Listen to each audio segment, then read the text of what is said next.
देवियों सज्जनों, अक्सर हमारे कार्यक्रम के इस विशेष भाग में जो कर्मवीर आते हैं वो इतनी सादगी से जिंदगी का इतना कठिन पाठ पढ़ा जाते हैं कि हैरत होती है हमें इनकी सोच, इनके सेवा भाव, समर्पण और सबसे ज्यादा इनकी सकारात्मक विचारधारा पर हैरत होती है कि कैसे कोई चुनौतियों के आगे विचलित नहीं हो सकता, कैसे कोई मुश्किलों में कमजोर नहीं हो सकता, कैसे कोई अपनी नाकामियों से निराश नहीं हो सकता।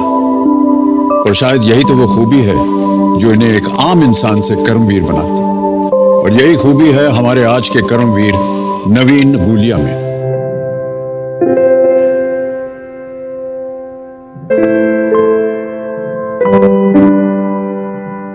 हरियाणा के बरहाना गांव में लड़कों की संख्या के मुकाबले लड़कियों की संख्या बहुत ही कम स्तर पर है और इसका कारण है वहां की सोच, एक ऐसी सोच जो बेटा और बेटी में फर्क करती है।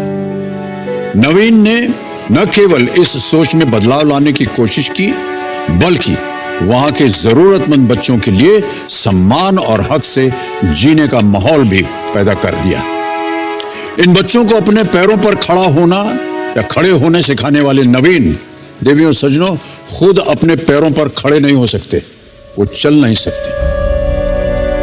एक हादसे ने इनको व्हील चेयर से तो बांध दिया और इनके हौसले को नहीं, इनके नेक इरादों को नहीं और इनके हर हाल में विश्वास के साथ खड़े रहने और अड़े रहने के जुनून को नहीं। Limca book people of the year 2005, chief of army commendation 2005 और डॉक्टर एपीजे अब्दुल कलाम द्वारा 2007 में president's national role model award से सम्मानित श्री नवीन गुलिया का जोरदार तालियों के साथ स्वागत और अभिनंदन।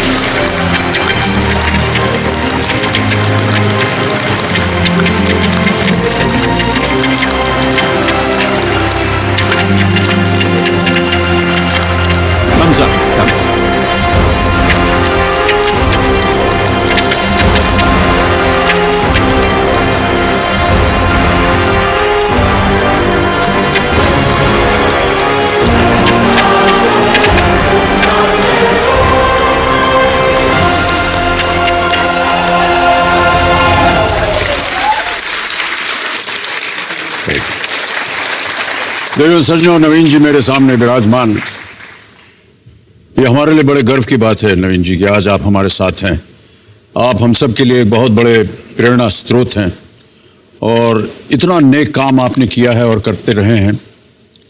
आपसे बहुत सारी बातें हमने सीखनी है, जाननी है, लेकिन सबसे पहले अदा, ADAA, ये आपकी संस्था का नाम है, क्या है इसका पूरा विश्लेषण?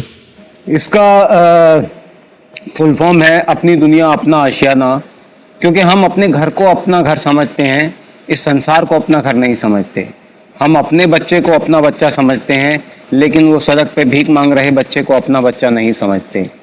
कबीर सोई पीर है जो जाने पर पीर, जो पर पीर न जाने सो काफिर बेपीर। अगर मैं उस बच्चे को अपना बच्चा नहीं समझ सकता तो फिर मैं इंसान नहीं। तो मैं पूरे विश्व को अपना घर समझता हूँ और यही हम सबको समझना चाहिए। बहुत खूब है, बहुत अच्छी विचारधारा आपकी। बरहाना में ही आपने ये काम क्यों शुरू किया और कैसे शुरू किया? मैं गांधी का बहुत मानने वाला जी। गांधी भगत सिंह दोनों पे मैंने लिखा है, दोनों एक ही थे और हम अपने आप को गांधी का देश कहते हैं, लेकिन ये शब्दों की जमा खर्च से कुछ नहीं होगा। गांधी का सिद्धांत था कि गांव में वही सुविधाएं उपलब्ध हों जो शहर में हो, गांव की वही परिस्थिति हो जो शहर में हो। मुझे बहुत लोगों ने समझाया कि शहर में काम करो, मीडिया कवर करेगा, कॉर्पोरेट हेल्प करेगा। मैंने बोला नहीं, मैं गांव में जाके काम करूंगा। गांधी ने भी डांडी में गए, चंपारण में गए, खेड़ा में गए, मैं भी गाँव में गया। तो मैंने वो समय निकाला। सोशल मीडिया तो अभी आया तो विजिबिलिटी मिली, पहले नहीं थी, और ये गाँव ही मेरा देश है। तो मुझे गांव में जाके काम करना था, उन बच्चियों को सुविधाएं उपलब्ध करानी थी जिनके पास सुविधाएं नहीं थी, उनको वो अवसर प्रदान करना था, उनको वो सपना दिखाना था जिसको वो पा सकते हैं। वो वहाँ पे जनगण मन गा नहीं सकते थे क्योंकि उन्होंने सुना नहीं था कभी। जितना मैं उनको दे सकता हूँ उतना मैंने वहाँ से अपना कार्य प्रारंभ करने का निश्चय लिया। कहीं से काम शुरू करना था और गांधी ने नमक की फैक्ट्री नहीं लगाई थी, एक मुट्ठी नमक उठाया था। मैंने भी वही करने की कोशिश करी है। जहाँ सुविधाओं का अभाव है, तो वो पहला गांव मेरे समक्ष ऐसा आया जिसमें लड़कियों की जनसंख्या सबसे कम थी। यह गांव बरहाना जो है, यहाँ बेटी को बोझ समझा जाता था। बेटी हो गई तो दहेज इकट्ठा करना पड़ेगा, शादी करनी पड़ेगी। माता पिता ने ये सोचा होता था कि बेटा होगा तो बेटे के लिए जो नाम सोच रखा होता था, सुनील, राकेश, रमेश, वही लड़की का रख देते हैं। बल्कि अभी तक भी होता है कि माफी मतलब माफ करो और बेटी नहीं दी। मेरा नाम काफी है, मैं 9th क्लास में पढ़ती हूँ। मेरा नाम माफी है और मैं यहाँ पे बॉक्सिंग की प्रैक्टिस करती हूँ। मुकाबला अगर करना है तो तुम्हें स्टेट लेवल पे करना है। नवीन सर ने हमें प्रैक्टिस करवाई और एक अच्छा रास्ता दिखाया जिससे एक अच्छे बॉक्सर बन सके। और मैं अब रोज प्रैक्टिस करती हूँ और एक दिन अच्छी बॉक्सर बनूंगी। मैं चाहता ये हूँ कि माफी को ही इतना बड़ा नाम बनाया जाए कि वो नाम लोग रखें अपने बच्चे का। बेटी बचाओ नहीं, बेटी को सशक्त बनाओ, तब उनकी वैल्यू बढ़ेगी। मैंने आजाद चैरिटेबल ट्रस्ट 3.5 साल पहले रजिस्टर मतलब ऑफिशियली करवाई थी, अन्यथा मैं काम 15 साल से कर रहा हूँ। बच्चे हमारा फोकस है, तो हमारे पास ऑन ग्राउंड ये होता है कि यूनिफॉर्म एक्टिविटीज होती हैं, फूड डिस्ट्रीब्यूशन, गर्म कपड़े बांटना, दवाइयाँ, मेडिकल कैंप, स्पॉन्सरशिप, स्कॉलरशिप। तो ये मेरा फोकस अधिक है गांव के अंदर। 25 ऊपर, हवा में 25, स्टाइल नहीं दिखाना, 25 चाहिए। मेरी इंस्पिरेशन मात्र एक है, कर्मण्येवाधिकारस्ते, कर्म करते रहो, कर्म आपका अधिकार है। मेरा काम मेरे को मोटिवेट करता है, मुझे किसी और मोटिवेशन की आवश्यकता नहीं पड़ती।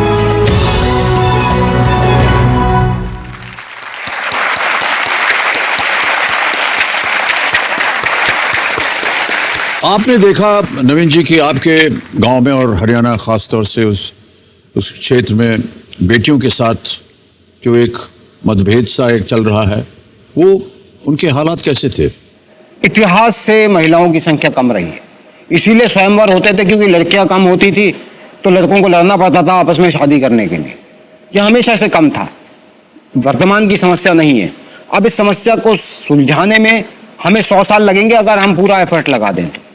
हम बोलते हैं behind every successful man there is a women. मेरा सवाल है, why is she behind? Why is she not here? हम उनको ये लॉलीपॉप क्यों दे रहे हैं कि you are behind so be happy there? उन्हें हमारे साथ होना चाहिए, हमसे आगे होना चाहिए। तो ये समस्या हर जगह की है। हमारी बातों में हम ऐसे शब्दों का प्रयोग करते हैं जिसमें कि बिना जाने अनजाने हम ये महिलाओं का तिरस्कार करते हैं या उनको अनादर करते हैं उनका। तो महिलाओं की क्या अवस्था है वहां पर और कैसा माहौल है अभी? देखिए, बाहर जाना, बाहर निकलना, एक्टिव हो पाना, यह मौका उनके पास नहीं है या अवसर उनके पास नहीं है। हम पुरानी फिल्में देखते थे, उसमें हमारे उस समय के हर समय का समाज दिखता है। तो एक नारी कह रही होती थी कि मैं तुम्हारे चरणों की दासी हूँ, तुम मेरे पति परमेश्वर हो, तुम्हारा बचा खुचा खाना मेरी नियति है। और हम बोलते थे कितनी अच्छी औरत है। अभी के वर्तमान में भी ये चीज़ है कि एक अच्छी नारी या अच्छी लड़की की परिभाषा क्या है, कि जो घर से बाहर नहीं जाती, जो चलती है तो इधर उधर नहीं देखती। तो हमें यह सोच, ये मानसिकता बदलने की आवश्यकता है। और यही गांव में है, यही शहर में, यही सब जगह है। मैं उस गांव में काम कर रहा हूँ, वो मेरा गांव है। मेरी इतनी औकात नहीं कि मैं गांव को गोद ले सकूं, उन्होंने मुझे गोद ले रखा है। और मेरी तो इच्छा है कि अंत में मुझे उसी गांव के किसी कोने में दफन किया जाए, ताकि वहाँ कुछ फूल पौधे उग सकें और मैं उस गांव की मिट्टी में वापस मिल सकूं।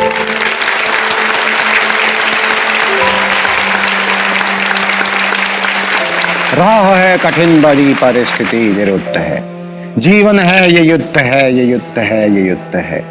राह चलते मिट गई आस वो तू नहीं, कदम तले जो दब गई घास वो तू नहीं। समय से पहले बुझ गई प्यास वो तू नहीं, आंधी में बिछ गई कपास वो तू नहीं। विराट एक वृक्ष तू शक्ति से समृद्ध है, जीवन है ये युद्ध है, ये युद्ध है ये। बहुत ही महत्वपूर्ण सोच है आपकी नवीन जी, और ये हमारा सौभाग्य है कि आज आपके साथ हम हैं और आपके मुख से ऐसी विचारधारा हमको सीखने को मिल रही है। देवियों और सज्जनों, तो आज जो आप धनराशि जीतेंगे वो मैं समझता हूं कि आपकी जो संस्था है अदा इसके लिए जाएगी। हाँ जी। कोई एक विशेष क्षेत्र है जहां पर जो भी जीतेंगे आज आप वहां जाएगी ये धनराशि? मेरे सामने बहुत पहले एक किस्सा आया था जिसमें रात को, सर्दियों की रात में दिल्ली में बहुत सर्दी, धुंध गिरती है।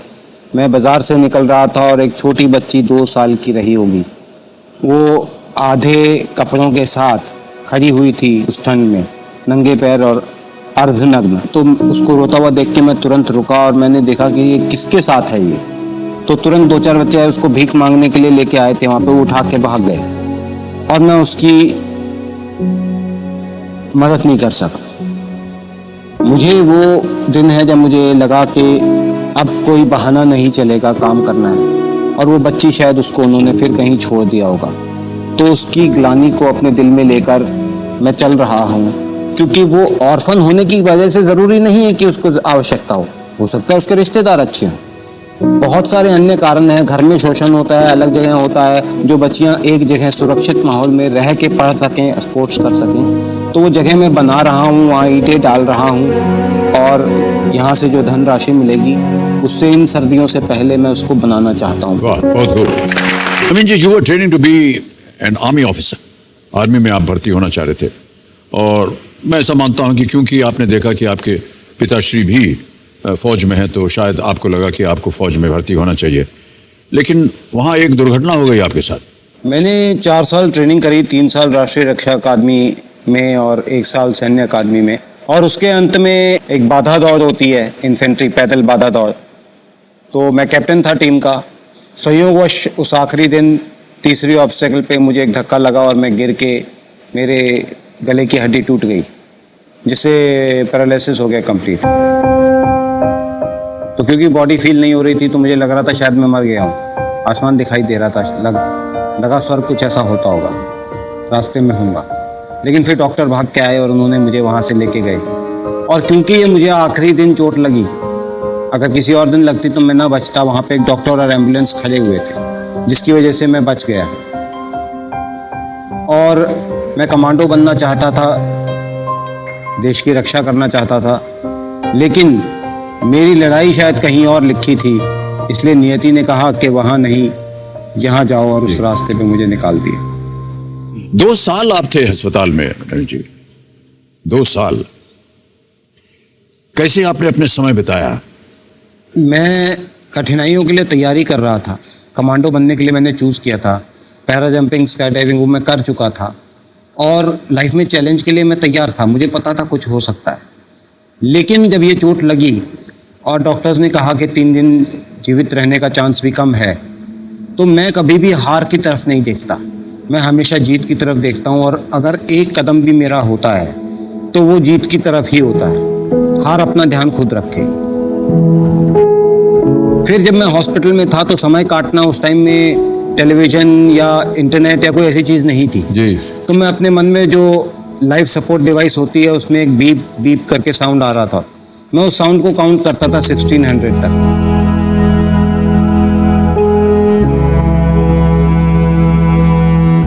और फिर वापस रिवर्स काउंट करता था। मैथमेटिकल कैलकुलेशंस करता था, चेस खेलता था मन के अंदर। अपने बचपन से जवानी तक के जितने दिन थे उन सबको याद करता था कि कहाँ क्या हुआ, कैसे हुआ। अपना मतलब एक स्पिरिचुअलिटी के लिए एक तरह की तपस्या के रूप में लिया उसको। मेरे समक्ष चारों तरफ इंटेंसिव केयर यूनिट में ऐसे पेशेंट्स होते थे, open heart surgery, brain surgery, complicated surgeries. उनमें से मेरे सामने मुझे नहीं याद कोई भी जीवित आईसीयू से बाहर गया हो। मैं पानी पीने के लिए मांगता था तो नर्स आके कहती थी कि 2 मिनट रखो, आपके साइड वाले व्यक्ति की मृत्यु हो गई है, उसको पैक कर रहे हैं, उसके बाद आपको पानी दिया जाएगा। तो उस परिस्थिति में रह के मैंने ज़िंदगी को देखा है कठोर उससे। तो एक एक्सपीरियंस था 2 साल का, जिसको मैंने एक तपस्या के रूप में लिया।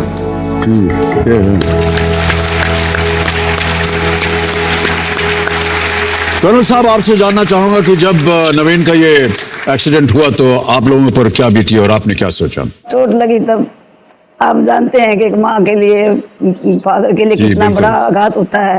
हम डाइनिंग टेबल पर बैठे ही थे, खाना सर्व नहीं किया था कि ये न्यूज़ आई और हम वहीं से चल पड़े। दिल्ली में आए हुए थे हम लोग, तो रात को कोई ऐसा साधन नहीं मिला कि हम देहरादून जा सकें। हम चांदनी चौक तक गए किसी तरह, किसी से लिफ्ट लेके। वहाँ से हमने जो न्यूज़ पेपर्स लेके जाती है उस गाड़ी में हमने लिफ्ट लिया, पेपरों के ऊपर बैठ गए। हम सुबह 6 बजे तक इसके पास पहुँचे तो इसकी हालत देख के तो बुरा हाल था, लेकिन फिर भी मैंने हिम्मत रखी कि भाई अगर मैं टूट गई तो इस बच्चे का क्या होगा। मैं इसके सामने कभी भी हिम्मत नहीं कमज़ोर करी। तो मैं बाहर बैठ के चुपके से रो लिया करती थी। तो एक सिस्टर कोई कमज़ोर दिल की थी, उसने जाके इसको बताया कि तुम्हारी मदर ऐसे बाहर रोती हैं। इसने मुझे बुलाया, मम्मा चोट लगी मेरे हाथ में तो नहीं। मैंने सोचा शायद बच्चा है, हिम्मत छोड़ दी होगी, लेकिन फिर बोला मम्मा इसका इलाज भी नहीं। मैंने कहा कोई बात नहीं बेटा, निकल जाएगा। तो ही सेड के नहीं मुझे जीना पड़ेगा, मैं मर भी नहीं सकता। तो मैं बहुत ही घबरा गई कि आज तो बिल्कुल ही हिम्मत छोड़ गया। फिर इसने जो लास्ट सेंटेंस कहा ना, उससे मैं हैरान हो गई। ही सेड के जब मुझे जीना पड़ेगा तो मैं रो के क्यों जीऊं, हंस के क्यों नहीं जीऊं। जब मैंने ये समझौता कर लिया तो आप लोग क्यों नहीं करते। क्या बात है। नवीन जी, हम आपसे जानना चाहेंगे कि जब आप अस्पताल में थे, फिर कैसे अपने आप ने अपने जीवन को फिर से संवारा, आगे बढ़ाया। बहुत कुछ करना पड़ता है अपने शरीर से, मन से। आपके माताजी ने कहा कि आपने कभी इस बात से न कभी अपने आप पर दोष डाला कि हाँ मेरे ही साथ हुआ। क्या क्या किया आपने कि आपका जीवन फिर से एक बार संवर जाए। देखिए, आजकल के युवाओं में और लोगों में ये भ्रांति है कि कोई गोली, कोई मंत्र, कुछ ऐसा मिलेगा जिससे अचानक वो मोटिवेटेड हो जाएंगे और ज़िंदगी बदल जाएगी। ऐसा नहीं होता। हमें अपना व्यक्तित्व बनाना पड़ता है एक प्रकार का, और यदि हमारा व्यक्तित्व वैसा है तो हम उसका सामना कर जाएंगे। और व्यक्तित्व बनाने में समय लगता है, सकारात्मक बातें बोलनी पड़ती हैं, सकारात्मक लोगों से मिलना पड़ता है, सकारात्मक जगहों पे जाना पड़ता है। कठिनाइयाँ ज़िंदगी का सार है। ये ज़िंदगी में कठिनाइयों के बिना हम कुछ नहीं पा सकते। कुछ समय के लिए आए हैं, 2 पैसे की ज़िंदगी है, चली जाएगी। डिस्पोजेबल कप है, इस्तेमाल ज़रूर करें लेकिन फेंक भी दें। मायूस हूँ तेरी दुनिया से ए खुदा, न मुझसे मुश्किलें बनाई तूने और न कोई काबिल दुश्मन ही दिया मुझको। वाह, एटीट्यूड बना के रखना। जी जी, बिल्कुल सही कहा आपने। ये एटीट्यूड बहुत आवश्यक होता है। न जाने कौन सी ऐसी बातें हैं जो कि आपसे और हमारे से भी मिलती जुलती है। मैं आपको बताना चाहता हूँ नवीन जी, है कि नहीं। बहुत बहुत बधाई। आजकल के युवा ये कहते हैं कि हम, जैसे मेरे पास कई बार फोन आता है कि मेरी गर्लफ्रेंड छोड़ के चली गई, मैं सुसाइडल फील कर रहा हूँ या कुछ और हुआ। मैं बोलता हूँ मर जाओ तुम। इतनी छोटी सी बात से मरने के लिए तैयार बैठे हुए। मरना तो वैसे भी हो जाएगा। जीने पे ध्यान दो, जिंदगी पे ध्यान दो। ये सांस चल रही है, देख रहे हैं, सुन रहे हैं, जी रहे हैं, कितनी बहुमूल्य चीज है। जीने पे, मरना तो वैसे भी उसके लिए कुछ करना नहीं पड़ता। क्या बताया आपके सोच के बारे में, बहुत खूब। आपने स्वयं एक गाड़ी बनाई अपने लिए और आपने शायद एक वर्ल्ड रिकॉर्ड कायम किया। 55 घंटे लगातार आपने अपनी ही बनाई हुई गाड़ी कहां से और कहां तक ले गए, बताइए। मेरा यह था कि कहने को तो हम कुछ भी कह सकते हैं, उसको साबित करना आवश्यक होता है। इम्पॉसिबल को आई एम पॉसिबल बोल देने से वो पॉसिबल नहीं होता। उसको पॉसिबल करने का एक तरीका होता है। वो तरीके का उदाहरण लोगों के सामने रखा जाए कि जिस बात को आप असंभव समझते हो वो की जा सकती है। तो नई दिल्ली से दुनिया का सबसे ऊंचा पहाड़ी दर्रा मार्सेमेक, जिसका अर्थ होता है डेथ ट्रैप तिब्बतन भाषा में, ये तकरीबन 18,000 फुट की ऊंचाई पर है। 18,632 जी, जहाँ पे सड़क भी नहीं है। तो मैं वहां तक, दिल्ली से वहां तक नॉन स्टॉप ड्राइव करके गया। गाड़ी कैसे ड्राइव किया आपने? Necessity is the mother of invention. तो ज़रूरत थी। अब लोग बोलते हैं कि गाड़ी है तो ड्राइवर के साथ चले आओ।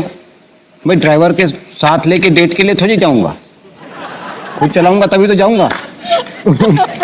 जीने के लिए ड्राइव करना बहुत आवश्यक है जी। तो वो खुद करना। और हमारे हरियाणा में एक मुहावरा है, आप पे मरे हरी दीख्या करें। अपने मरने से ईश्वर मिलता है। तो वो अपने आप ही इन्वेंट करना पड़ा, दुनिया के भरोसे नहीं रह सकते। वहाँ तो आज भी इंडिया में कोई भी ऐसी गाड़ी नहीं बन रही जिसको डिसेबल कोई चला सके, तो खुद ही बनाना पड़ा। और मेरा जो डिज़ाइन है वो पूरी दुनिया में किसी भी देश में वो डिज़ाइन आपको नहीं मिलेगा। मेरी डिसेबिलिटी के साथ उतनी ड्राइव करने वाला मैं ही इकलौता व्यक्ति हूँ। हमारे पास एक वीडियो है उस गाड़ी की, can we see the video? Okay.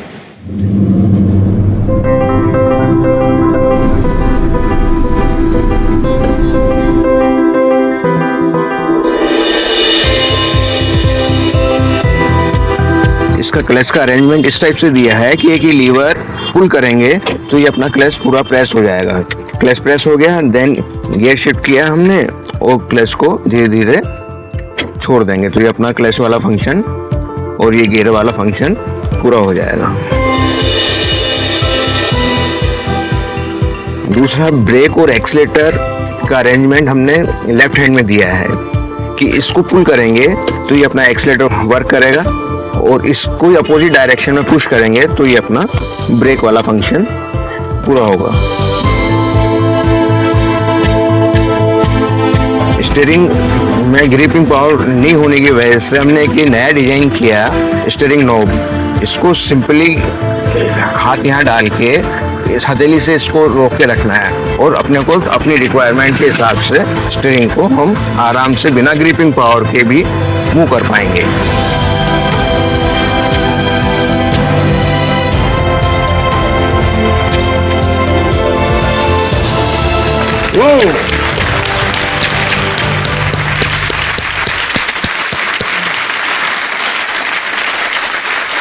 Sir ये साधारण काम नहीं है, ये बड़ा मुश्किल काम है।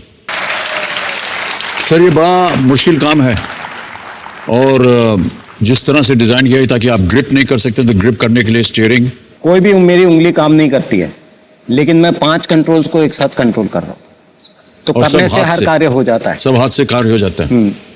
बट 55 आवर्स नॉन स्टॉप इतनी ऊंचाई पर, अनबिलीवेबल नवीन जी, अनबिलीवेबल, वेल डन।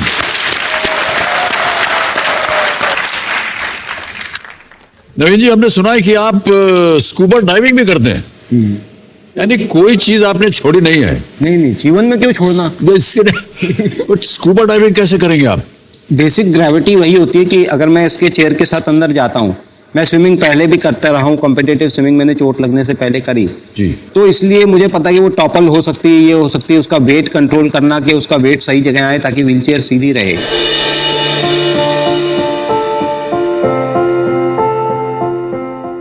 और उसमें बहुत सारी चीज़ों का ध्यान रखना पड़ता है, कान पे प्रेशर, एंग्जाइटी या कंट्रोल करना। मेरा सांस बहुत कम है तो उसके अकॉर्डिंगली अपने आप को, पर मैं दिमाग को ठंडा रखता हूँ तो फिर वही है कि बाकी सब चीज़ हो जाती है। और ये स्पेशल फोर्सेस की ही स्कूबा डाइविंग टीम है जिनके साथ मिलके ये चीज़ मैं कर पाया और ये चैलेंज उन्होंने भी लिया कि वो मेरे को इसके लिए तैयार कर।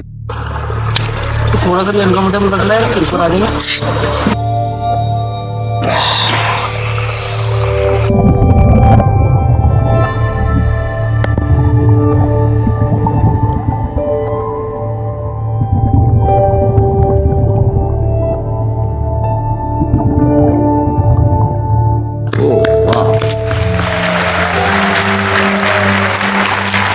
कैसे किया आपने?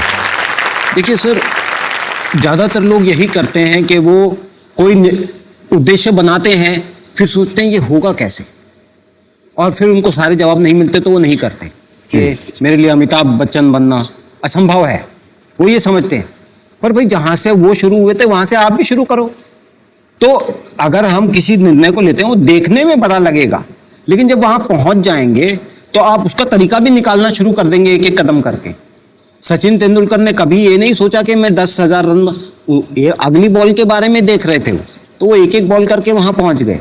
वैसे ही हम पहुंच गए कि एक एक करके हर चीज का तरीका हमने निकाल लिया कि ये ऐसे करेंगे, ये ऐसे करेंगे। और क्या बात। ऑलराइट, 3,20,000 रुपए जीत लिया आपने।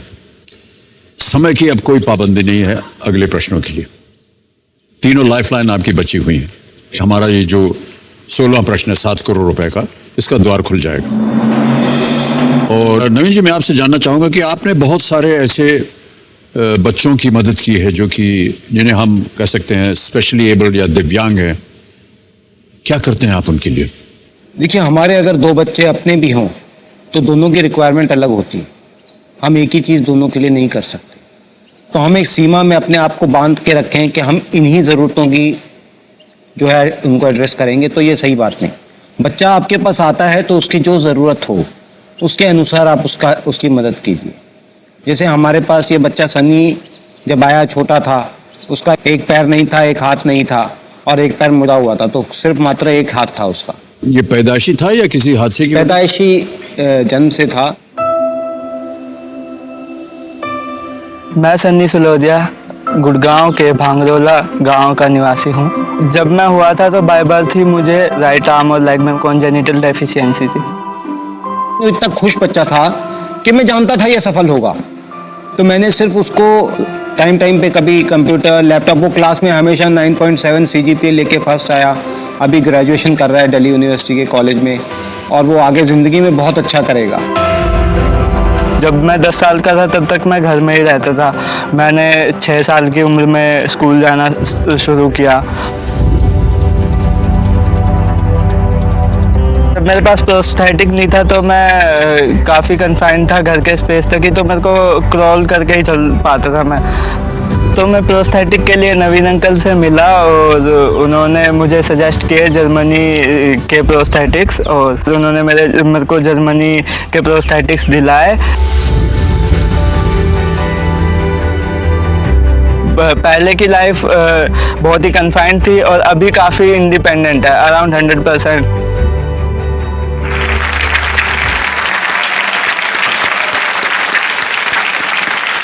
बरहाना में जितने भी लोग हैं सब प्रत्याशी हैं कि आप कहीं ना कहीं आकर के उनकी मदद करेंगे। आप सबके आप ध्यान रखते हैं सब, और आपकी मदद जो है वो पहुंचती है। आप ये नहीं कह सकते सिर्फ मैं इसी की मदद करूंगा, इस टाइप की। बच्चे की ज़रूरत कुछ भी हो सकती है। और जैसे एक बच्चियों का 3 बहनें थी, उनके पिता एक मर्डर में एक्यूज थे और वो भाग गए थे, तो गांव वालों ने बदला लेने के लिए उनकी माता को भी उनका बता दिया कि भाई पिता के साथ ये भी थी, और माता को जेल में डलवा दिया क्योंकि वो तो भाग गए थे।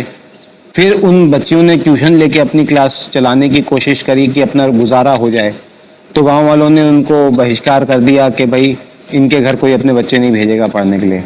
तो तब मैं गया वहाँ पे, क्योंकि इसमें एक रिस्क रहता है, रिस्क फैक्टर की आपको उठाना पड़ता है कि भाई कोई उनके साथ नहीं खड़ा, लेकिन मैं जाके खड़ा हुआ कि भाई आप करो। और जैसे उस बच्ची की मदद की, जो सबसे बड़ी बहन थी वो भी हरियाणा पुलिस में कांस्टेबल है, तो ट्रेनिंग का अपना पढ़ाई करके और वो भी कांस्टेबल कर पाई और अपनी बाकी दोनों बहनों का भी समर्थन वो कर पाई। सारा प्रोसेस आपके हाथों द्वारा सब हुआ नवीन जी? मैं 2 पैसे का इंसान, जो जहाँ मेरे हाथ में आता है, जो बस में होता है, उतना मैं कर देता हूँ।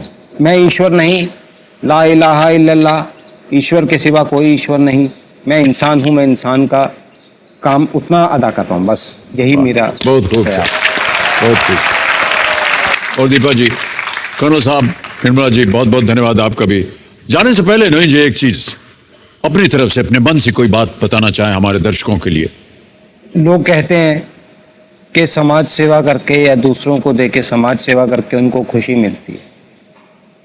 मुझे समाज सेवा करके क्रोध आता है कि क्यों इस नवीन गुलिया को उन बच्चों के लिए काम करने की आवश्यकता पड़ रही, उनके लिए वो मांगने की आवश्यकता पड़ रही है कि वो बच्चा है जिससे भीख मंगवाई जा रही है, वो बच्ची है जिसके साथ भेदभाव हो रहा है, सुविधाओं का अभाव। इस समाज में ऐसा क्यों है कि मुझे ये काम करके और उस काम के लिए ख्याति भी पानी है, मतलब मेरे काम का हिस्सा है कि मुझे ख्याति पानी है ताकि मैं काम और कर सकूं। तो मुझे ग्लानि फील होती है, अपने पे बुरा लगता है कि क्या बच्चे की मदद करना भी कोई ऐसा काम है जिसका मैं बखान करूं। इस समाज में इसकी आवश्यकता नहीं है। हमें अपनी प्राचीन सभ्यता पे नाज है।